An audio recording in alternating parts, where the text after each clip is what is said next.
পোনপ্ৰথমতে মই আপোনালোকৰ জৰিয়তে সমগ্ৰ ভাৰতবাসীলৈ ৭৮তম স্বাধীনতা দিৱসৰ শুভেচ্ছা জনাইছোঁ, অভিনন্দন জ্ঞাপন কৰিছোঁ।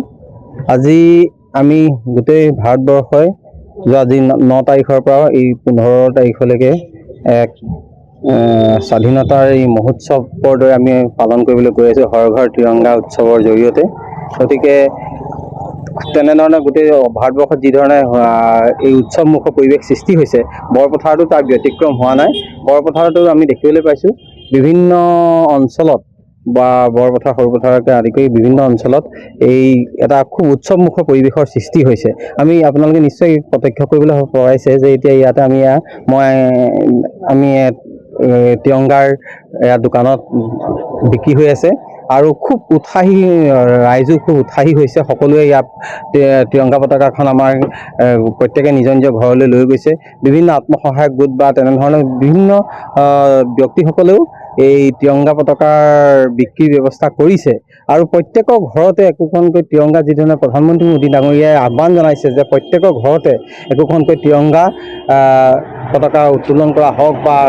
গতিকে সেই ক্ষেত্ৰত সকলো ৰাইজে খুব আৱেগেৰে উৎসাহিত হৈ এই হৰ ঘৰ তিৰংগা যি আমাৰ প্ৰগ্ৰেম চলি আছে সেইটোতো আগবাঢ়ি গৈছে আমি দেখিবলৈ পাইছোঁ। আৰু বৰপথাৰত খুব সুন্দৰ এটা পৰিৱেশৰ সৃষ্টি হৈছে, আপোনালোকেও নিশ্চয় প্ৰত্যক্ষ কৰিছে। হয়, ধন্যবাদ।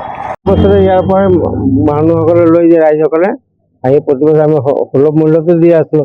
10 টকা, 20 টকা, 30 টকা, 50 টকা এনেকুৱা ৰেটত আমি দি আছোঁ। যিমান পাৰোঁ ৰাইজক এটা সুলভ মূল্যতে দি আছোঁ। আমি বাহিৰৰ পৰা আনো, গুৱাহাটীৰ পৰা, দিল্লীৰ পৰা আনি মেলি ইয়াত যোগান দিওঁ আৰু ৰাইজক। আৰু কিমান জাতীয় পতাকা আনিছে?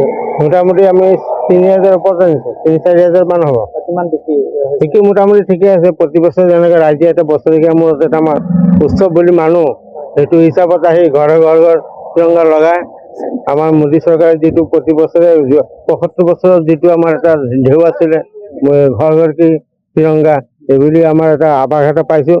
ঘৰ ঘৰ তিৰংগা ৰাইজে লৈ গৈ আছে। পতাকাৰ বাহিৰে আৰু কি আছে? পতাকাৰ বাহিৰে আমাৰ এইকেইটাই, যিটো আমাৰ তিৰংগা, এইটো তিৰংগাই বেছি আছে আৰু বেলেগটো নাই। আৰু তিৰংগা বাহিৰে কি বিকিম আৰু? স্বাধীনতা দিৱসত তিৰংগা বিক্ৰী হয়। ঠিকে আছে, ঠিকে আছে, ৰাইজে নি আছে, সহযোগ কৰি আছে আৰু।